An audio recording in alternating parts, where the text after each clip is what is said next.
एक बार फिर से अजय देवगन हमारे सामने है एक नई कॉमेडी फ्रेंचाइजी को लेकर, जिसका नाम है सन ऑफ सरदार 2, जिसमें इस बार हमें अजय देवगन फिर से एक बार दिखने वाले एक फनी सरदार के कैरेक्टर में। जैसे हमने सन ऑफ सरदार जो फर्स्ट पार्ट था उसमें देखा ही है, अजय देवगन ने बड़ी अच्छी कॉमिक टाइमिंग या जबरदस्त कॉमेडी निभाई है।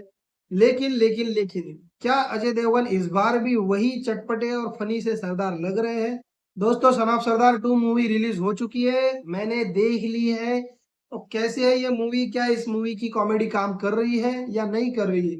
आइए जरा बात करते हैं। तो दोस्तों, स्वागत है आपका अपने यूट्यूब चैनल द अभी रिव्यूज में। तो स्टोरी लाइन कुछ ऐसी है कि अजय देवगन का कैरेक्टर जो एक फनी सरदार का रोल निभा रहे हैं, उनकी बीवी उन्हें छोड़कर जा चुकी है और वो भी कहीं प्रदेश में। और अब वो किसी और की हेल्प करने में लगे हैं पूरी मूवी में। अब वो उसकी हेल्प कैसे करते हैं, कि आगे क्या होता है, कैसे ट्विस्ट एंड टर्न्स आते हैं, उसके लिए तो हमें भाई साहब मूवी देखनी पड़ेगी। लेकिन अजय देवगन की comedy I think not working in that movie. उनकी एक्टिंग स्किल्स के ऊपर तो हम कुछ कह नहीं सकते, वो तो एज यूजुअल जबरदस्त ही है और जबरदस्त ही रहेगी दोस्तों।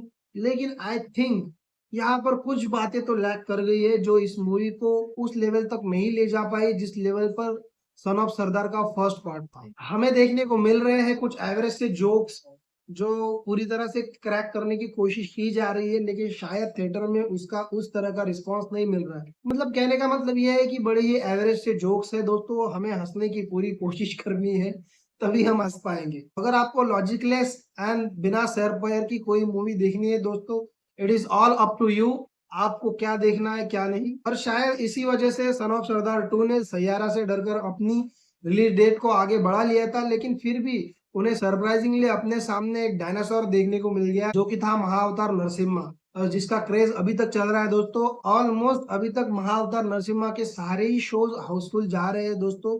अब ये तो पब्लिक ही डिसाइड करेगी कि उन्हें अभी भी सन ऑफ सरदार 2 की तरफ जाना है या फिर वो पसंद करेंगे महाअवतार नरसिम्हा मूवी को ही। और दोस्तों, मेरे ख्याल से सैयारा मूवी से क्लैश ना करने का जो डिसीजन मेकर्स ने लिया था, वो शायद पूरी तरह से काम नहीं कर पाया, लेकिन क्योंकि उनके सामने ऑलरेडी एक मूवी खड़ी है महाअवतार नरसिम्हा, और एक अदर लव स्टोरी भी खड़ी है जिसका नाम है धड़क 2, जो कि साइमल्टेनियसली थिएटर्स में चल रही है दोस्तों, और जिसे शायद अच्छा रिस्पांस मिल रहा है। ओवरऑल सन ऑफ सरदार देखने के लिए आपको लॉजिक को घर पे छोड़ के जाना पड़ेगा, बिल्कुल भी दिमाग नहीं लगाना पड़ेगा, और बस बैठ के मूवी को विदाउट लॉजिक और विदाउट सर लगाए एंजॉय करना पड़ेगा, तो ये मूवी आपको अच्छी लगने वाली है। सॉरी टू से, लेकिन इस बार अजय सर प्रॉब्लम हो गई यार। एक्टिंग एक्टिंग वाइज अगर बात करूं तो सारे ही कैरेक्टर्स ने अपनी अपनी जगह पर अपने अपने कैरेक्टर बड़ी ही शिद्दत और बड़ी ही पावरफुलनेस से निभाए हैं दोस्तों। No doubt on their acting, but कोई भी जोक या पंच लाइन इस मूवी में एक्चुअली वर्क नहीं कर रही है दोस्तों। हंसने के नाम पे अगर आपको हंसना है तो 2-3 पॉइंट मैं आपको बता सकता हूँ जिसके ऊपर आप हंस सकते हैं। पहला पॉइंट तो ये है अजय देवगन के डांस स्टेप्स। भाई साहब, जब वो गाना शुरू होता है जिसमें वो खड़े वाला स्टेप है, हंसी निकल तो जाएगी ये आपकी दोस्तों। पॉइंट नंबर 2, आपको एक अच्छा सा पॉइंट मिलेगा हंसने के लिए, लेकिन वो मूवी पर नहीं होगा, खुद पर ही होगा कि मैं इस मूवी को क्यों ही देखने आया हूँ। बाकी मूवी रिलीज हो चुकी है दोस्तों, it is available in your nearest theatre. अब ये पूरी तरह से आपकी चॉइस है, आप जाते हैं सन ऑफ सरदार 2 या महाअवतार नरसिम्हा के लिए।